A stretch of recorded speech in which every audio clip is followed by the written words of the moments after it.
በስመ አብ ወወልድ ወመንፈስ ቅዱስ አሐዱ አምላክ አሜን። በስመ አብ ወወልድ ወመንፈስ ቅዱስ አሐዱ አምላክ አሜን። በስመ አብ ወወልድ ወመንፈስ ቅዱስ አሐዱ አምላክ አሜን። የእግዚአብሔር ቤተሰቦች የእናታችን የእመቤታችን የቅድስት ድንግል ማርያም የአስራት የበረከት ልጆች የቅዱሳን ሁሉ ወዳጆች እንደምን ሰነበታችሁ? እንደምን አመሻችሁ? እንደምን ትሆናላችሁ? አሜን። የአምላካችን የፈጣሪያችን የገዢያችን ልዑለ ባሕርይ ቅዱስ እግዚአብሔር ስሙ ዛሬም ዘወትርም የተመሰገነ የከበረ የተወደሰ ይሁንልን። እናታችን እመቤታችን ቅድስት ድንግል ማርያም ስሟ የተመሰገነ የከበረ ይሁን። ቅዱሳን ባከበራቸው ጸጋ መጠን ስማቸው የተመሰገነ የከበረ ይሁንልን። ዛሬ ታሪካችን እንቀጥላለን።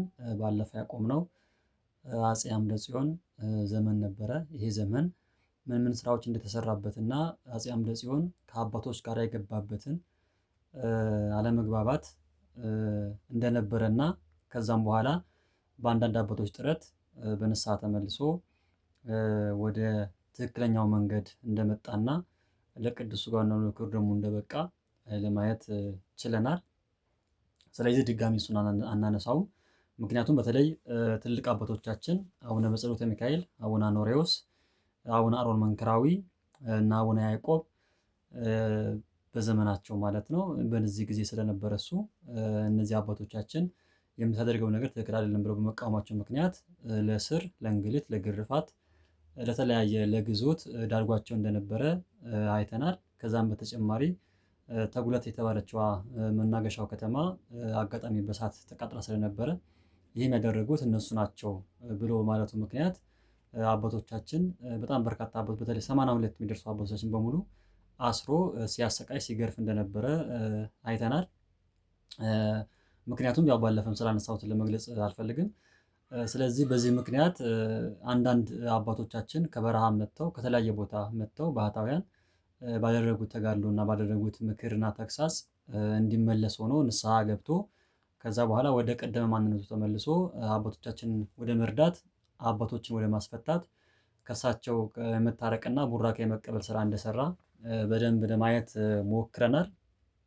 ዛሬ የምናየው ይሄ ከሆነ በኋላ ወይም ደግሞ ከተመለሰ በኋላ በንስሐ ሕይወት ተመልሶ ቅዱስ ሥጋውና ክቡር ደግሞ ከተቀበለ በኋላ የሰራቸው ስራዎች ምንድን ናቸው የሚለው ነገር በተወሰነ መልኩ ለማንሳት እሞክራለሁ። በጣም ሰፋፊ ስራዎች ሰርቷል። በነገራችን ላይ አፄ አምደ ጽዮን በጣም በርካታ ስራዎችን እንደሰራ ይነገራል።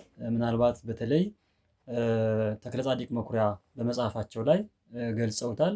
ከዛም ባሻገር ደግሞ ታላቁ የቤተክርስቲያን ታሪክ ጸሐፊ አባታችን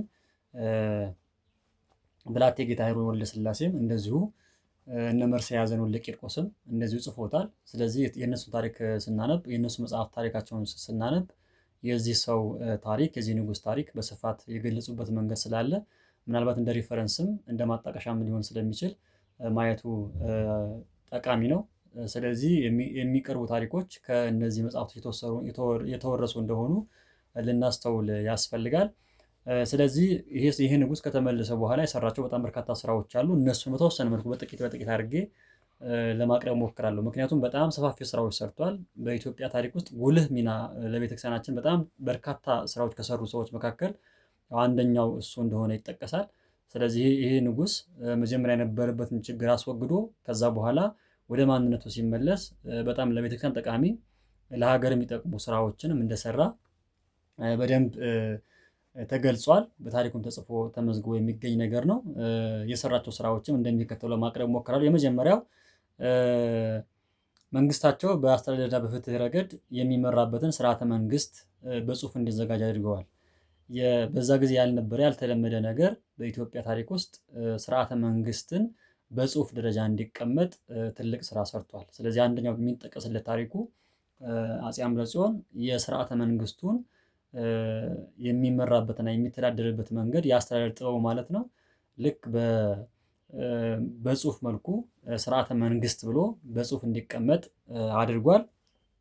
ሁለተኛው የነገስታት ታሪክ ማሰናጃ ጽሕፈት ቤት አቋቁሞ በስራ ላይ እንዲውል አድርጓል። በተለይ የነገስታት ታሪክን ከሱ በፊት የነበሩ ነገስታት ታሪካቸው ምን እንደነበረና ምን እንደሰሩ የሚገልጽ ዜና መዋላቸውን ማለት ነው የሚገልጽ መጽሐፍ እንዲዘጋጅ ማሰናጃ ጽሕፈት ቤት አቋቁሞ መጽሐፋቸው እንዲጻፍ ታሪካቸው እንዲነገር ለትውልድ እንዲተላለፍ ትልቅ ስራ ሰርቷል ማለት ነው።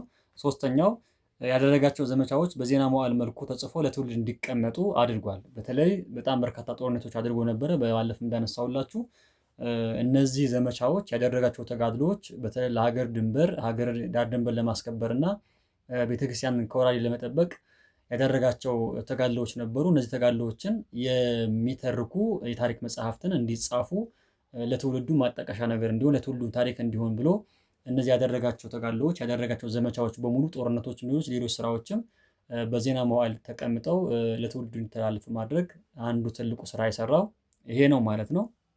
ወደ አራተኛው በዘመኑ በጣም በርካታ መጽሐፍ ተጽፈዋል። ምናልባት በኋላ በደንብ ነግራችኋለሁ።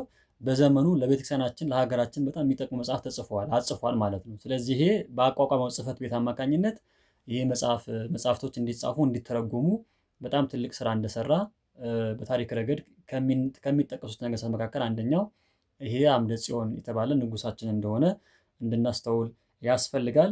ከዛ በኋላ የመጨረሻው በጣም በርካታ አብያተ ክርስቲያናትና ገዳማትን አሳንጿል። ይሄ የሚታወቅ ነገር ነው። በተለይ በጣም ብዙ በስሙ የታነጹ ያሳነጻቸው በጣም በርካታ አብያተ ክርስቲያናትና ገዳማት አሉ። ይሄ ትልቅ ስራው ነው ማለት ነው። ስለዚህ አንደኛው ሰራ ከሚባሉ ስራዎች መካከል አንደኛው ገዳማትን መገደም፣ አብያተ ክርስቲያናትን ማሳነጽ እንደነበረ ከዛ ለካህናትም መተዳደሪያ በመስጠት በመላ ሀገሪቱ ስብከተ ወንጌል ሊስፋፋ ትልቁ ስራ ሰርቷል። ስለዚህ ከገዳማት ከማስፋፋትም አብያተ ክርስቲያናት ከማነጽም ባሻገር ለካህናት መተዳደሪያ ቦታ ሁላ በማዘጋጀት ስብከተ ወንጌል በገዳማቸው ብቻ ተወስነው እንዳይቆዩና ሄደው እንዲያስተምሩ ጭምር በማድረግ ትልቅ ስራ የሰራ ታላቅ ሰው እንደሆነ በደንብ እንድናስተውለው ያስፈልጋል ማለት ነው።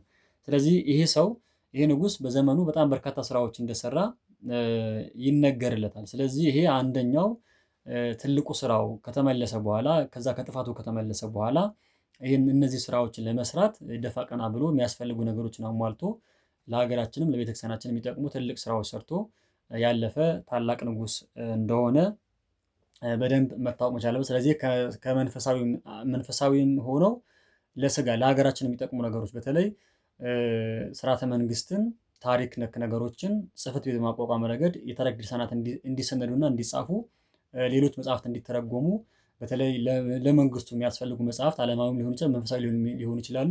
እነዚህ መጽሐፍትን በማጻፍና በማስተርጎም ረገድ ትልቅ ሚና የነበረው ታላቅ ንጉስ እንደነበረ በደንብ እንድናስተውል ያስፈልጋል። ስለዚህ ሌሎችም የሰራቸው በጣም በርካታ ስራዎች አሉ፣ መንፈሳዊ ስራዎች አሉ። እሱ ደግሞ ቀጥዬ ማቀርብላችሁ ይሆናል። አምላካችን እንድናቀርብ እንድንማማር ስለረዳን ስሙ የተመሰገነ የከበረ ይሁንልን። ይቆያል።